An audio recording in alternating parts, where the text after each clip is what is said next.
देखिए यहाँ जो क्वेश्चन दिया है 12.3, आप फिगर देख रहे हैं स्पष्ट, देखिए डॉटेड लाइन है और जो डॉटेड लाइन है उसके समीप जो है आपका टेम्परेचर है T1 और उससे दूर T2 है।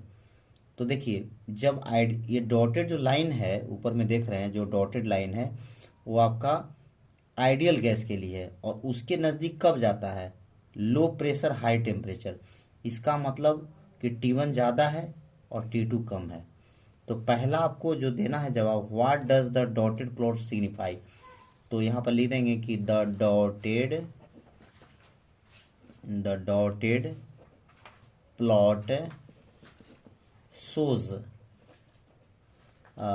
that PV by T is a constant quantity और वो किसके बराबर होगा, equal to NR। This signifies the ideal gas behaviour. अर्थात जब आइडियल गैस के लिए खींचा जाएगा तो स्ट्रेट लाइन होगा जो डॉटेड लाइन के द्वारा रिप्रेजेंट किया गया है। बी में जो बात किया जा रहा है, बी में विच इज ट्रू, तो देखिए आप T1 चूंकि क्लॉज है उसका तो T1 होगा बड़ा T2 से। सी नंबर में आपका है, सी नंबर क्वेश्चन देखिए यहाँ पर कह रहा है कि what is the value of PV by T where the curve meet on the y axis। आपको बताना है कि PV by T का वैल्यू क्या है where the curve meet on the y axis। तो देखिए ऊपर में ध्यान दीजिए, ऑक्सीजन के लिए आपको दिया गया है, तो ऑक्सीजन के लिए आप निकालिए तो PV by T equal to हो जाएगा NR। तो यहाँ N क्या, N के बारे में आपको जानते हैं, ये नंबर ऑफ मोल है, तो given mass by molecular mass into R।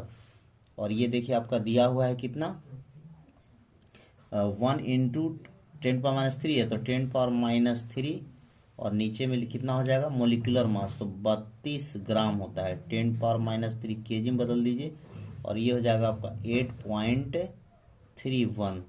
तो यहाँ से आपका आएगा PV by T का वैल्यू जो आएगा 0.26 जूल पर केल्विन हो जाएगा। अब देखिए इसका लास्ट क्वेश्चन है, लास्ट क्वेश्चन तो दिया जा रहा है जो आप डी नंबर में देख रहे हैं आपके सामने है, देखिए यहाँ पर कि if we obtain similar plot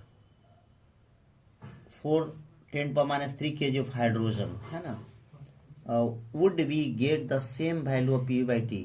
स्पष्ट बात है कि पूछा जा रहा है कि इस मास को अगर हाइड्रोजन के लिए ले तो क्या सेम वैल्यू आएगा at the point where the curves meet on the Y axis. If not, अगर ऐसा नहीं होता है, इफ तो what mass of hydrogen yield the same value of PV by T। तो आप PV by T का सेम वैल्यू रखना है, अर्थात इसी वैल्यू को रखना है और इसके लिए आपको बताना है कि हाइड्रोजन का मास कितना होगा, ये पूछा जा रहा है।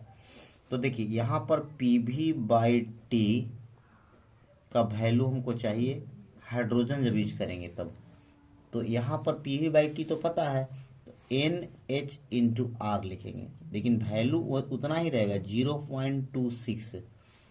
तो यहाँ पर फिर एक बार कीजिए, देखिए ध्यान से, यहाँ पर इसको भी उसी तरह कीजिए जिस तरह हम लोग यहाँ पर किए थे। तो MH और इसका कितना होगा 2 ग्राम होता है, 2 इंटू 10⁻³ और ये आपका R है, ये R है यहाँ पर 0.26। अब MH का वैल्यू निकाल दीजिए 0.26 और देखिए यहाँ पर R नीचे आ जाएगा 8.31 और ये चला जाएगा ऊपर, ये हो जाएगा आपका 2 इंटू 10⁻³ तो MH बराबर हो जाएगा 6 पॉइंट, अगर सब कर लीजिएगा आप कैलकुलेशन, 10⁻⁻5 kg। ठीक है, जब डिवाइड कीजिए तो आपको स्पष्ट आ जाएगा, -3 तो ये इधर से -2 मिल जाएगा तो -5 हो गया। तो ये था इसका फाइनल आंसर।